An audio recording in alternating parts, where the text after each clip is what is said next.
Bueno, compañeros de prensa, muy buenos días.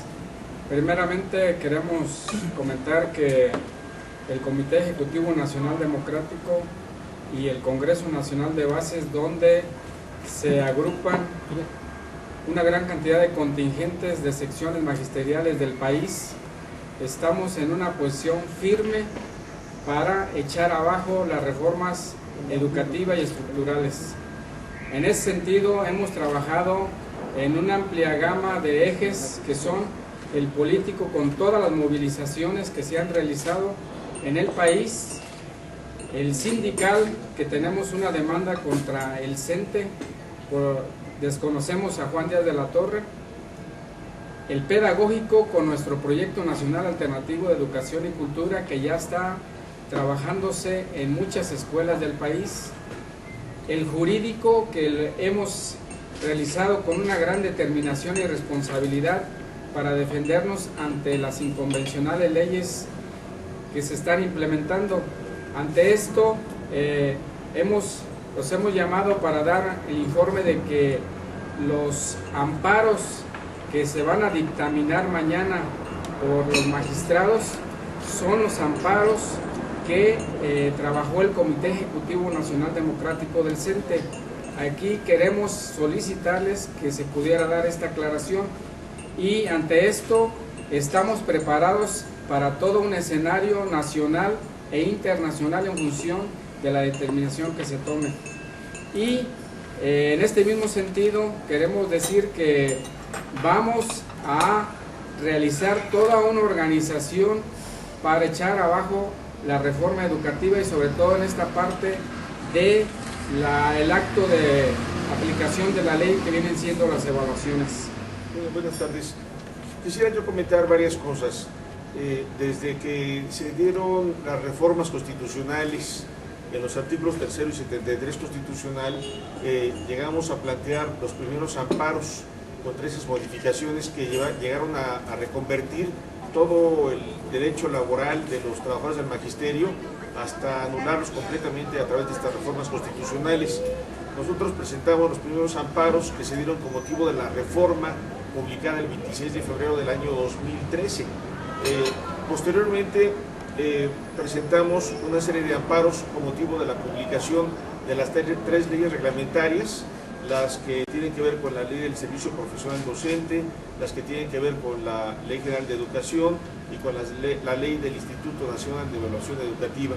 Estas tres leyes precisamente son el motivo por las cuales ahora la Suprema Corte de Justicia determinó a traer estos casos, después de que presentamos amparos en prácticamente 27 estados de la República, en donde estuvimos señalando de que la publicación de estas leyes eran contrarias no solamente a la propia Constitución, sino a diversos tratados internacionales.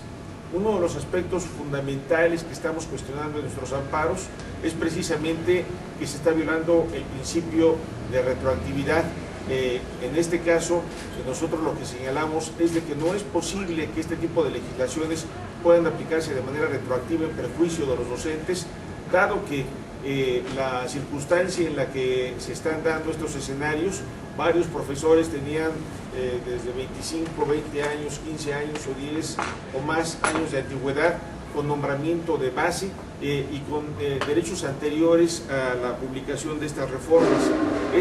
Este señalamiento lo estamos haciendo porque finalmente consideramos de que en todo caso una modificación que entraña derechos laborales e incluso constitucionales tendrían que aplicarse en todo caso a los nuevos docentes que llegaran a ingresar con fecha posterior precisamente al 11 de septiembre del año 2013. Un segundo aspecto que estamos nosotros señalando es que se está violando la garantía de audiencia de los docentes.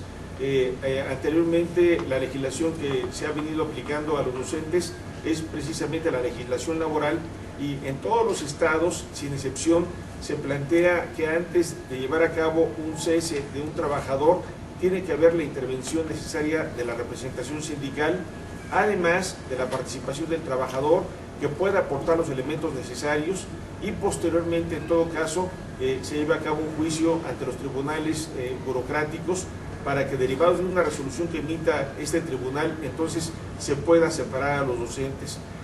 Ahora, con la modalidad del servicio profesional docente, lo que ocurre es de que ya no se les da ninguna garantía de audiencia. La decisión de la separación corre a cargo únicamente del patrón, en este caso la Secretaría de Educación Pública Estatal, en su caso, y es ella la que termina la separación, simplemente tomando una decisión que puede tomar de alrededor de 10 días a 20 días la separación de los docentes. Estamos señalando en los amparos de que se anulan completamente los derechos colectivos de los trabajadores en materia sindical, en materia de sus condiciones generales de trabajo, y que obviamente al hacer a un lado este tipo de derechos es violatorio al convenio 87 de la Organización Internacional del Trabajo, documento que fue signado por el gobierno mexicano y que ahora se está desconociendo. Nosotros estamos señalando de que de manera fundamental este proceso está trayendo como consecuencia la afectación en la estabilidad en el empleo. Y nosotros también afirmamos que la defensa de los derechos laborales de los docentes no se contrapone con el derecho de la educación de los menores, de los niños, de los jóvenes. Nosotros señalamos de que el hecho de que se respeten los derechos de los docentes, que haya un trato como debe de ser, como puede ser el tema de sus condiciones de trabajo, el tema de reconocimiento de su ingreso, el tema de la estabilidad en el empleo, el tema de un salario digno, no tiene nada que ver con un obstáculo al desarrollo de la educación, como así lo ha manifestado el Estado. Principalmente uno de los temas que seguramente la Suprema Corte de Justicia estará tratando será precisamente cuál de los dos derechos tiene preeminencia, si lo enmarcado en cuanto a los derechos de la niñez o lo enmarcado a los derechos de los profesores. Nosotros señalamos de que no son derechos contrapuestos y que finalmente deben de determinarse respetando los derechos humanos de los docentes. Queremos señalar de que la Suprema Corte de Justicia decidió elegir al azar 28 expedientes que nosotros tramitamos derivado de estas leyes reglamentarias que fueron publicadas el 11 de septiembre de 2013 y que desde el primer semestre de 2014 se empezaron a radicar precisamente en la ponencia del ministro José Fernando Franco González, y que, bueno, nos llama la atención que precisamente en estos momentos en el que se está llevando a cabo los temas de los exámenes de evaluación, prácticamente un año y medio después, la Suprema Corte de Justicia esté en la idea de estar fijando una posición. Nosotros queremos señalar enfáticamente nuestra demanda para que la Suprema Corte de Justicia respete estrictamente lo enmarcado en la Constitución y en los tratados internacionales. Estamos manifestando de que no puede legitimar estas reformas que son violatorias al artículo 14 de la Constitución, porque se aplica de manera retroactiva en perjuicio de los docentes, aún a pesar de que tienen derechos adquiridos. Nosotros decimos enfáticamente que no estamos de acuerdo con esta llamada reforma educativa, que en realidad es una reforma laboral en donde se cancelan los derechos de los trabajadores en cuanto a la bilateralidad, estabilidad del empleo, desaparece cualquier protección para los trabajadores y es únicamente el patrón de Estado el único que puede estar tomando decisiones en cuanto a sus derechos fundamentales. Si hay un enojo, malestar de los profesores en todo el país, es precisamente porque se está pasando por encima de sus derechos laborales, y reiteramos de que los derechos, el ejercicio de los derechos no tiene nada que ver con el tema de un mejor desarrollo en la educación. De manera general, queremos manifestar que el día de mañana se estará presentando un documento a los ministros de la Suprema Corte de Justicia, en donde estaremos reiterando nuestro reclamo para que efectivamente estén atendiendo los intereses de los docentes y no al llamado de un gobierno federal que lo único que ha hecho es pisotear los derechos laborales de los docentes. Nuestra demanda es que sea efectivamente la Corte respetuosa del orden constitucional y no como pareciera que en este momento se llama la atención que haya dado una comunicación no oficial en medios de comunicación diciendo que va a avalar la reforma educativa del gobierno federal.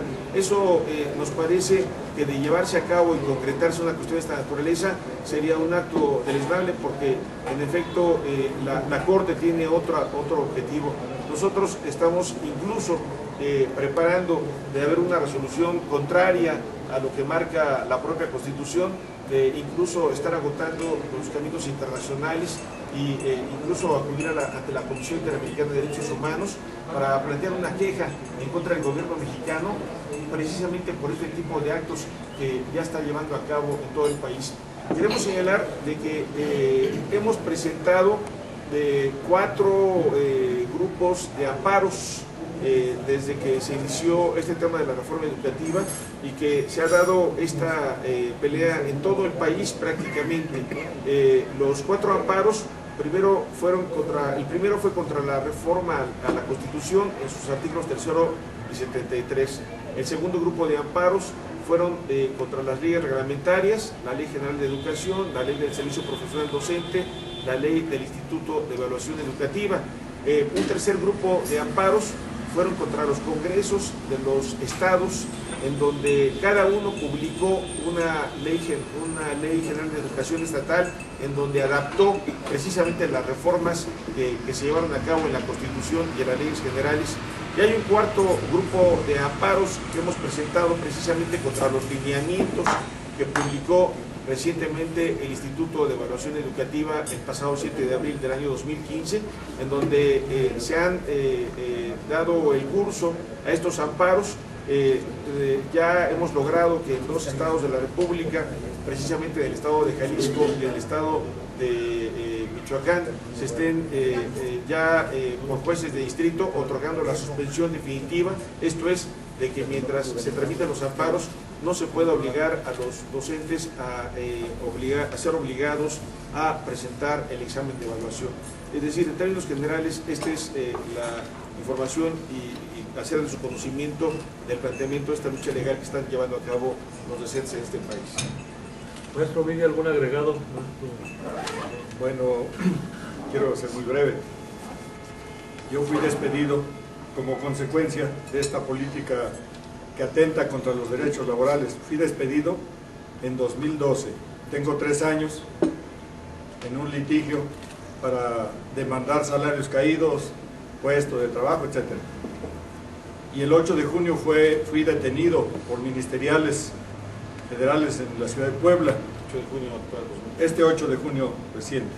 Fui encarcelado en el Cerezo de San Miguel y logré la libertad gracias a la movilización de los maestros de Puebla y de las organizaciones nacionales que pagaron la fianza en 3 días, 127,000 y tantos pesos. Tengo libertad bajo fianza.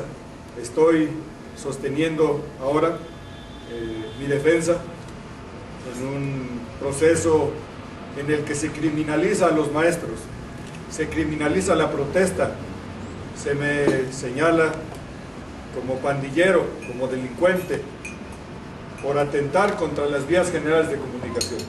Entonces, no, este es el cargo que me hacen ahora. Pero de hechos que suceden. Sí, fuimos a marchas, fuimos a manifestaciones, movilizaciones, el magisterio se rebeló contra la reforma educativa. Entonces esa era nuestra demanda, protestar contra la reforma educativa. Y el gobernador Moreno Valle, después de las elecciones, decidió pues lanzar la represión. También está en el mismo proceso penal mi secretario general, el maestro Gilberto Maldonado. Él es el secretario general de la sección democrática de Puebla. Allá somos Consejo Democrático Magisterial Poblano. Y hay otras órdenes de aprehensión contra maestros de la sección 51. Yo soy de la sección 23. Moreno Valle ha lanzado la represión. Está preso Rubén Sarabia. Por casualidad tuve oportunidad de saludarlo en el Cerezo, en mi estancia. Rubén Sarabia Sánchez, dirigente de la Unión Popular de Vendedores Ambulantes. Yo hice el compromiso de luchar por su libertad, por eso estoy señalando a Moreno Valle como enemigo de las organizaciones populares. Yo soy el 170 el preso o perseguido número 170. Hay ediles presos, hay dirigentes de organizaciones. Bueno, entonces solamente concluyo diciendo que los maestros no cejaremos en la lucha por echar abajo la reforma educativa y los lineamientos para la evaluación, porque es una evaluación punitiva.